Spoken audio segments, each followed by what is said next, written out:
everybody. Thanks for coming. So you all came to a session on RAID logs of all topics. So that's pretty legit. So thanks for coming, and I appreciate you coming to the talk.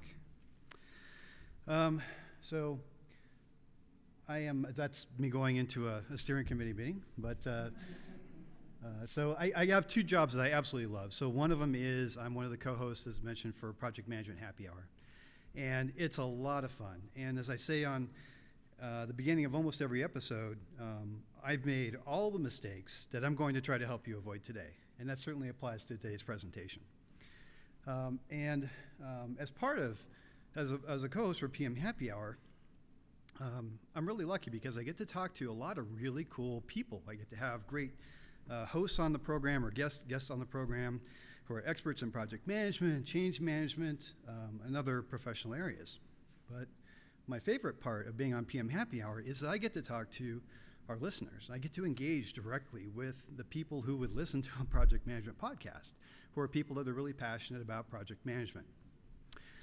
And through that process, I actually find it really fascinating to get to listen to and understand from our members in our community what kinds of things work for them as they deliver their projects. And it's also interesting to listen and understand the things that aren't working for them and the things that they're struggling with, and to try to help them through that. My other great job is Comey Group, and we're project and portfolio tool nerds, so all the tools you use to manage your projects, those are the kinds of things that we try to help implement and organizations be successful with. And as such, I get the really cool opportunity to work with a whole bunch of organizations in all different industries, fast food, biotechnology, construction, and I get to work with all of them. And again, I get to see what they're doing that's really, really working well for them. And I also get to see what they're really struggling with. And so it's really kind of a cool opportunity to see that from an individual perspective as well as from an organizational perspective. And through all this, through all that experience, a couple things that I've learned is that no matter who you are and what your industry is, projects are hard, right?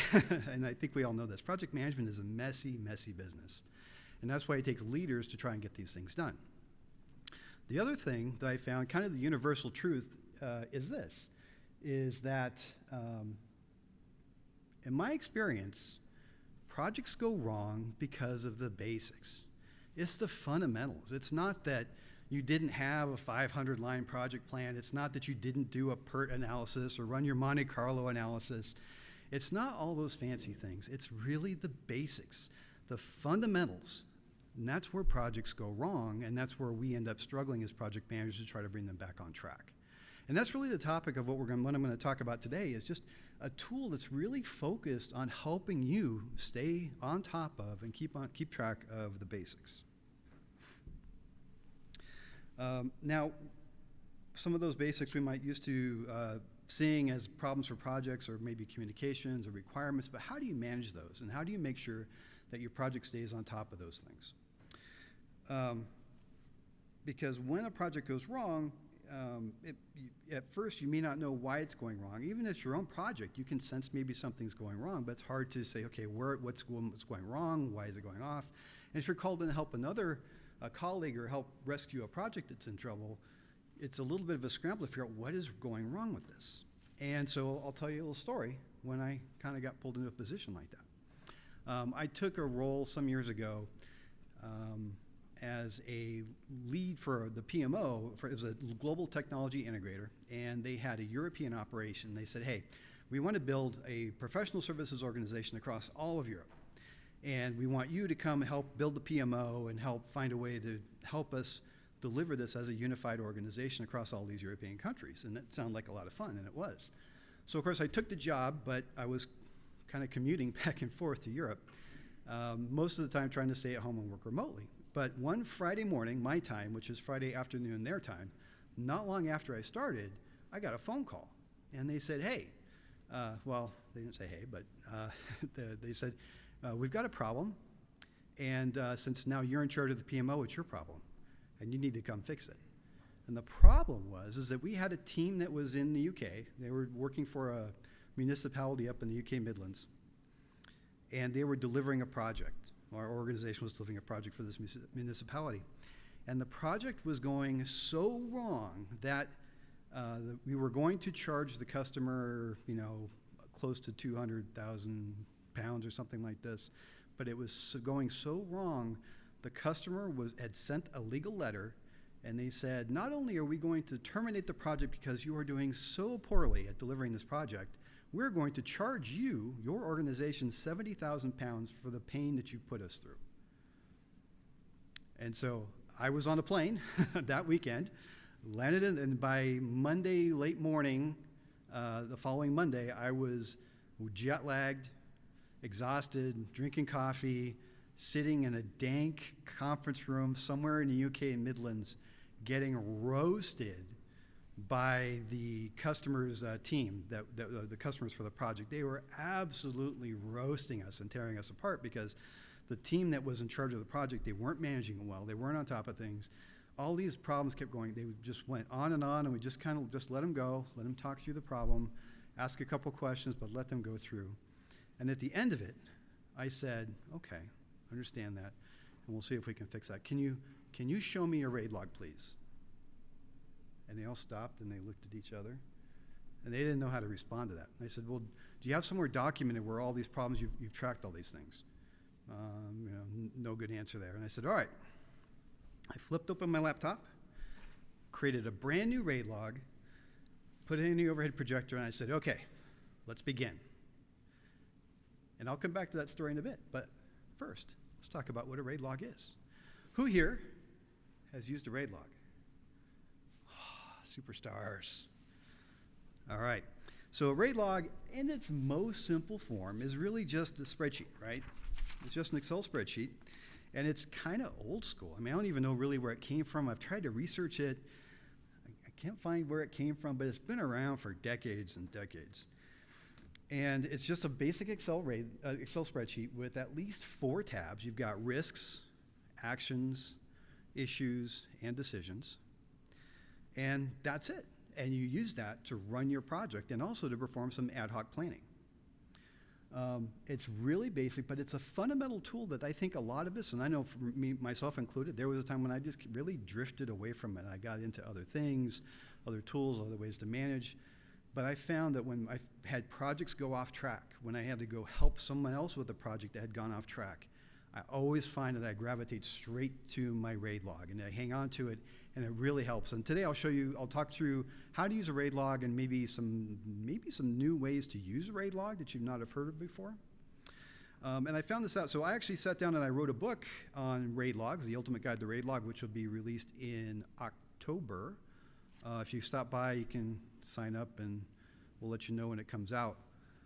In fact, when I started work on my book, I was sitting on the dining room table typing my book, and my wife says, "Hey, what are you doing?" I said, "I'm working on this book, Ultimate Guide to RAID Log." And she says, "Oh, I'm sorry you have to read that." I said, "No, I'm writing it. It's a good thing." And she says, "Okay, it's good."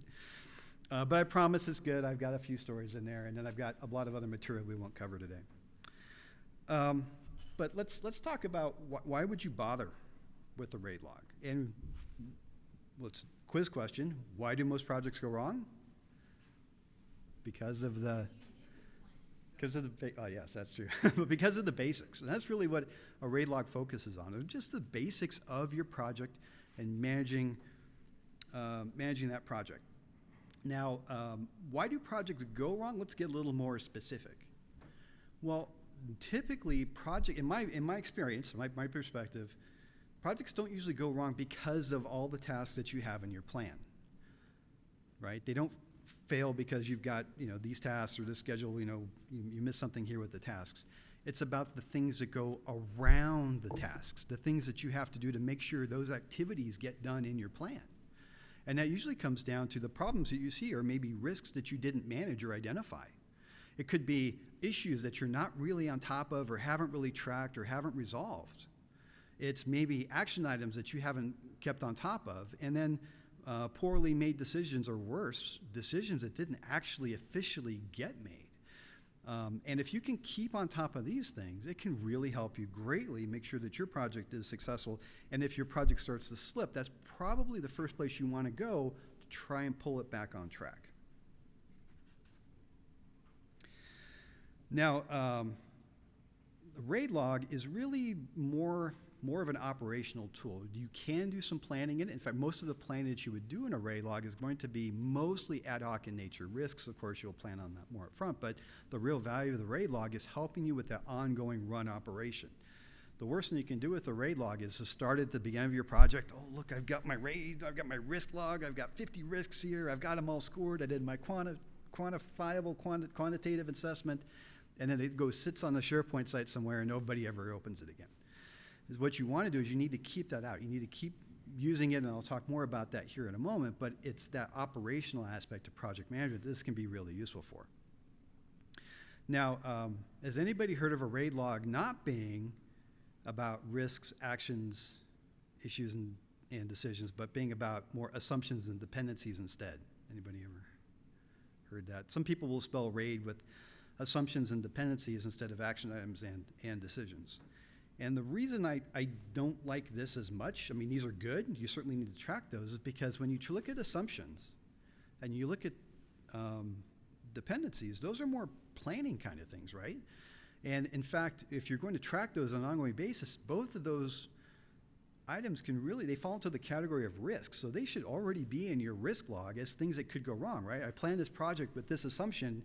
If that assumption doesn't hold true, then that's a risk, right? Something bad's going to happen. Same thing with dependencies is, I built my plan assuming these dependencies, and it should be built into my plan, and so it's certainly a risk if those things don't come about. And so that's why I personally like actions and decisions better from an operational perspective, because who gets action items in a project, right? Sometimes they're overwhelming how many you get. And decisions are something that we always have to be on top of, which I'll talk more about in just a second here. Now, just to be the guy in a PMI conference that just put up the Agile Manifesto, that's why I had to put that there. Some people say, well, you know what, I work Agile, so we don't really need to do that stuff. And I would say, I don't think I agree with that. I certainly don't have as much experience in the Agile world. I do have quite a bit, but not as much as in the predictive world. But the question to ask is this, well, if however you're running your project, do you still have risks? Do things potentially could still go wrong? Well, yeah, okay. Do things ever go wrong? Well, yeah, things go wrong. Well, those are issues. What about action items? Do you have little action items that you always have to try to follow up on, things that come out of meetings, stuff you got to follow up on? Yeah, okay. And do you ever have to make decisions? Sure we do. Well, and so that's why my perspective is regardless of how you work, how agile or how predictive, you can get value out of a RAID log and using that for your daily delivery, whether you're using that if you're in an agile world, if you're using it to manage your team, or more from managing the product perspective. Either one, you've got an opportunity to get some value out of it. And in fact, some of the things that we might think might go out of style, like risk logs with agile, they actually don't. There's this great book that's out there, Agile Risk Management, and it's one of the main works that's out there that I found on risk management in the agile world. And reading through it, great ideas in this book. I recommend you get it. It boils down to this. He says, yeah, you should have a risk log. So it's still kind of old school. The risk log is legitimate. But let's dive in and talk about what's in the risk log, or the RAID log rather. So R is for risks, right? Any uncertain event which can affect your project but hasn't yet. And I won't go through the whole risk management lifecycle. PMI covers that really, really well in the PMBOK, and so if you're PMP, you've already been through that 100 times. But what's really important here is to think about the process, and that's really the important thing, is that we just stop at some point with your team and say, okay, where are all the things that this whole project can go off track? Just having that conversation alone can really set you up for success. And oftentimes we get so into the weeds, we get so into, okay, what are we going to do? What's our technical design? We forget about just stepping back and saying, let's stop and think about this, team. Where can this go wrong, and what can we do about it? And if you're not doing that, you're probably doing yourself a disservice. Has anybody here read the Standish Group's Chaos Report or seen those stats? There are some consultancies that go out and they look at project statistics and success rates, and their report is always pretty gloomy out there, and they do a report on how successful are projects. And I think the 2020 report said that on average 31% of projects completely succeed in every way. 19% of projects utterly fail and then the rest kind of flounder somewhere in between. And then there are other organizations that do all kinds of surveys like this, and the numbers will vary from survey to survey. I remember McKinsey did a survey that said that 17% of all ERP implementations go so badly that they threaten the very existence of the company that they're being implemented for. And if you've been part of an ERP implementation, you can see how that can happen. The moral of the story is that projects go wrong. Things are going to go wrong. We all know this, and that's why we're here, is to try to help prevent things from going wrong or help manage them when they do. And so that's why the risks are really important. You need to not just do that initial exercise of trying to figure out where it can go wrong and update the plan and try to mitigate that, but always be looking for the new things that are going to go wrong and make sure you're on top of your remediation, your mitigation plans. Next, of course, are action items. Now, in the RAID log, action items are just that. They're like the little to-dos that always pile up that you always feel like you're flooded with. And I like to draw a distinction between an action item and like an activity in your project plan or in your backlog. An action item I like to think of as it's a task or an activity that doesn't directly contribute to delivering project value, but it's important for supporting the activities that do. So there are a lot of things. I'm having a meeting with my team and oh, hey, we need to find a new conference room because we're getting kicked out of this one. Our projector's broke. We're losing access into our conference bridge. We need to set up another one. Oh, I need to follow. I've got these 5 follow-ups from a meeting. These are all important things that we need to stay on top of. Do they belong in your project schedule? Probably not. If they're not going to be on critical path, they're not directly contributing project value, but you still have to do them. So how do you track those? And an action items tab is great for that. Some people like other personal organizers.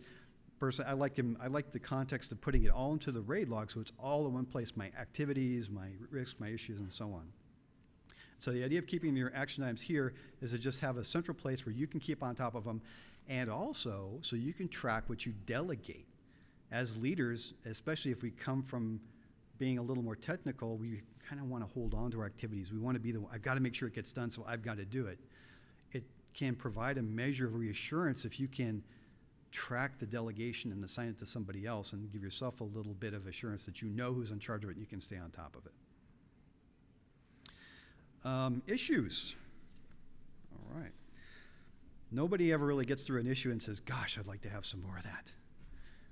And so that's really the purpose of the issue log, right? It's a log that tracks unexpected problems and anything that takes your project off plan. When you have a big problem, though, and actually I actually have 2 talks in this conference. This is kind of funny, but at 3 this afternoon, I've got a virtual one where me and my much more entertaining podcast co-host, Kate, we have one where we talk about what to do when the world falls down around you, where we talk about critical issue management when the project just completely explodes and goes nuclear.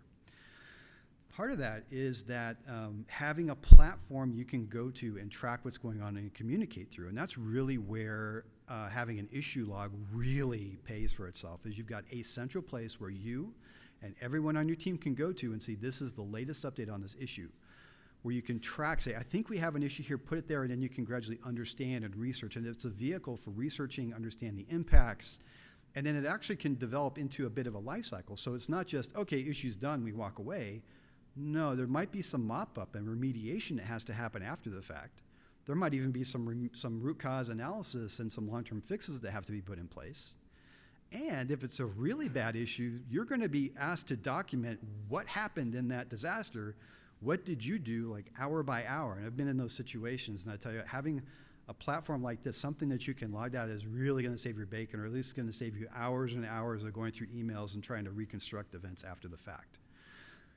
The other thing here is that this instantly becomes our lessons learned. If we hit an unexpected problem and we had to deal with it, then when I look back on this project, that's the first place I should go to try to think, okay, how can I make sure we don't do that again? And so it becomes really the richest source of lessons learned you can probably find. All right. And finally, decisions. And I think this is often neglected in projects, the importance of decision making and documenting decisions. So through a project, we might have planned decisions like phase gates, and we might schedule those and say, all right, on this date, I'm going to present this to the steering committee, and they're going to give me a thumbs up, and it'll be great. You can schedule that in advance, but a lot of the times, the decisions we have to get made are more ad hoc. And so being ad hoc, they're harder to get made sometimes because I can't walk into a conference room and say, all right, these are the decisions we have to make. I might have to find out who has to make the decision, who's authorized to make this decision. What is the decision? What are the options that are available to them? And I need to, as a project manager, I need to inform those decision makers to say, okay, option A, here's the good and the bad. Here's option B, here's the good and the bad. And as the project manager, it's probably my responsibility to say, of these options, sponsor, you really want to go with option B. This is the one that you, I think, want to go with, and here's why. And so the decision log can give you a platform and really a tool for taking you through that process and taking your decision makers through that process. Almost as importantly is documenting it and publicizing a decision after it's made so that all your stakeholders know, okay, we made this decision, and they can talk about it then rather than 6 months later at the end of the project where they say, well, wait a minute, I didn't say we could do that. Why did we go this direction instead? So it's a communication platform as well as a way to get the decisions made. In fact, one of my long-term colleagues and mentors who actually taught me about RAID logs, she would do merger and acquisition projects. And if you imagine, she's sitting in a conference room, and one side of the conference table are people from one organization, the other side of the conference table are people from another organization. They're looking at each other and knowing half of us are not going to have a job when this whole thing is done. And they're all fighting for their own little fiefdoms. They're fighting to protect their jobs. And so there's not a lot of incentive to try to work together and agree on things. A lot of incentive to go after the fact and say, actually, I don't like the way that went. I'm going to go another way. And so what she would do is she would pop up her RAID log and say, all right, we have to make this decision. And she would type it up right there, exact what was the decision was and what the impacts were. And she says, okay, what is our decision? You talk through it and says, okay, the decision is this. Do we all agree? Yes. And she would document the decision, and she would put everybody's name on all these executives. She's typing their names one by one and saying, I agree with this decision. I was part of this decision. And as soon as she started to do that, people said, oh, wait a minute. Maybe let's talk about that some more.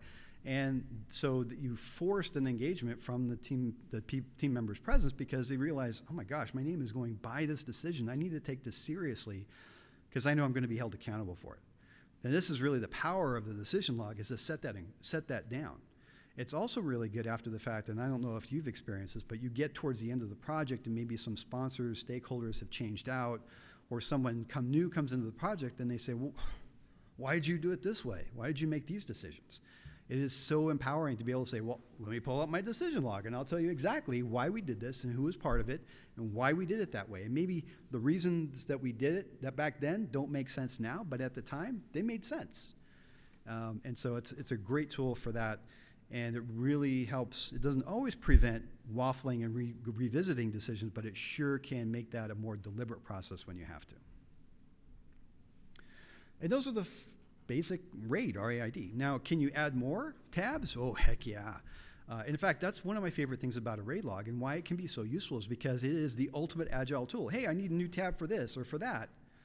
You just add a new tab. You can change the column. This is really dynamic and super, super easy to use. I don't have to submit something to IT and have something change. It's right there, and I can modify it right there. Some of the more common additional tabs we have are lessons learned.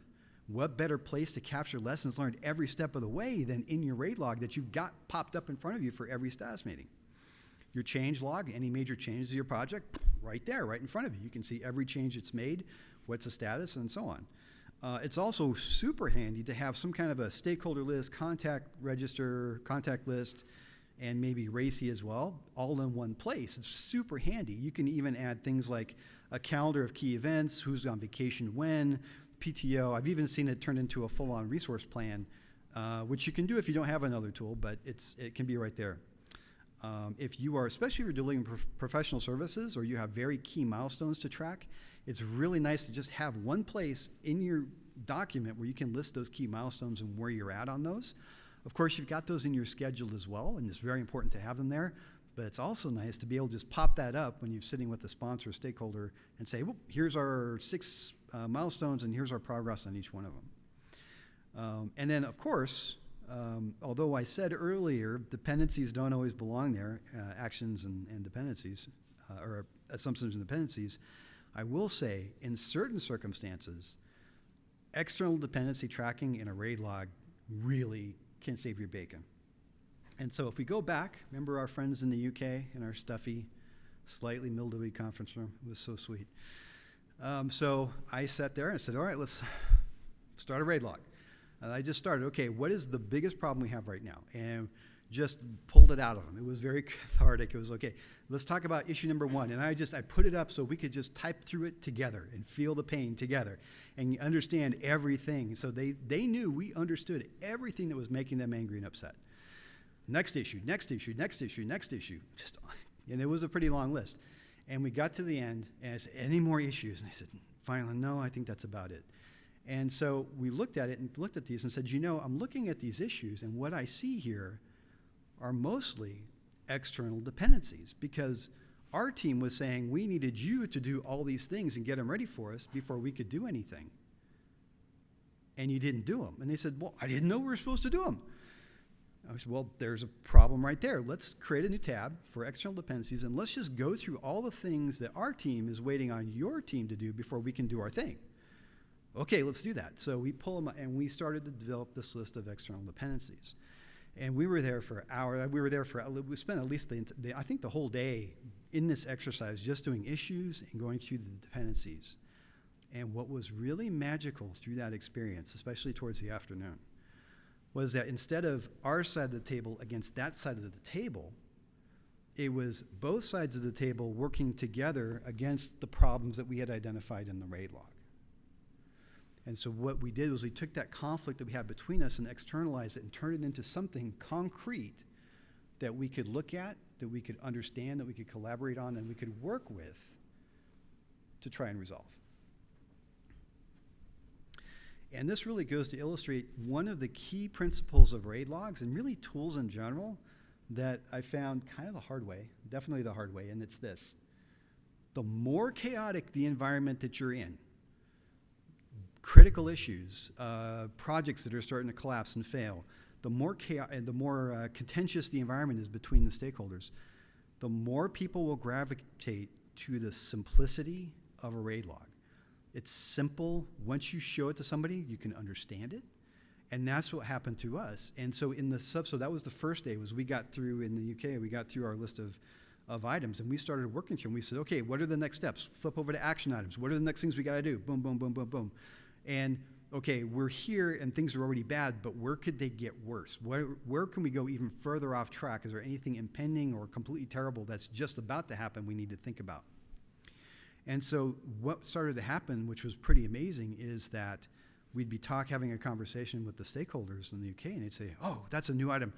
We need to get that on the RAID log. We started to talk the same language. And then we would make a change, make an update. Hey, did you put that in the RAID log? Oh, yeah, let's put it in the RAID log. And we shared it. We put it on a shared server somewhere, or a shared system, so we could all access it. We could all see what was going on. We could all collaborate on it. And work together. Now, before I tell the end of that story, let's talk about some other ways that you can use your RAID log. So one, of course, always stay on top of your project. Pull it out every Monday or so, go through your RAID log, understand what is impending in the next week, and then just stay on top of it on a daily basis. If you've got multiple projects, RAID logs are even more powerful because you can pop open your RAID logs. Okay, what's going on here, what's going on here, what's going on here, and you can stay on top of multiple projects that way. It's really, really useful. Another thing that my mentor that I told you about, who worked in the M&A space, she even told me, she says, you know what, I don't do meeting minutes anymore. I said, what do you mean you don't do meeting minutes? She says, I just do my RAID log. I said, how do you do that? She says, what are the things that come out of a meeting that are worth tracking? Decisions, issues, action items, risks. Anything else is fluff in her mind. And so that might be a bridge too far. Sometimes I'm not sure I'm even comfortable with that. But it's a great way to think about it, is that your RAID log should be that integral into your meetings so that you're popping that up in your status meetings and staying on top of things and holding people accountable. Managing up, if you've got to sit down and work with one of your stakeholders, give them an update, they're not going to want to see your 100 risks. But You can just filter, say, here are the top 3 risks that we have right now that you need to be aware of and where we're at on top of them. And if you've got to show those top 3 items in your RAID log to your manager, your sponsor, I guarantee it'll help motivate you to stay on top of it and keep it updated. But you can also turn that upside down. So if you're running a program and you have multiple work streams, what better way to stay on top of and attuned with those work streams and say, hey guys, here is your RAID log template. I'm going to review it with you every other week. Here's what I expect. You sit down and review it with you. Or if you're a PMO manager, a team lead, and you say, all right, you're on my team. We have our one-on-one. You've got one huge giant project. Show me your RAID log. I want to see just the top items on each one of your tabs. It's a great way to manage up and manage down. And of course, remediating trouble projects. And I've got a bunch more items in my book, which I can share with you as well. But remediating trouble projects, I can't think of a better tool. And so back, just to wrap up my story, in the UK, in the middle of the week conference room, after a week there, we got the project back on track. They withdrew their letter saying that they were going to kick us out and charge us 70,000 pounds. And we gradually started to build trust again. And within a couple months, we had the project delivered, or we started to make deliverables on the project rather. And by the end of the project, we were back on track. And something we talk about in our talk later this afternoon is the fact that after you've gone through a crisis like that, you would think, oh my gosh, they're going to hate us forever now. But it's actually the opposite. When you go through a tough event, and if you demonstrate your commitment and your capability to manage the crisis, you're going to come out of that with a stronger relationship than you went into with. And so that's it. So next time you have a troubled project, even if it's your own, think mentally, show me your RAID log. All right. That's all I've got.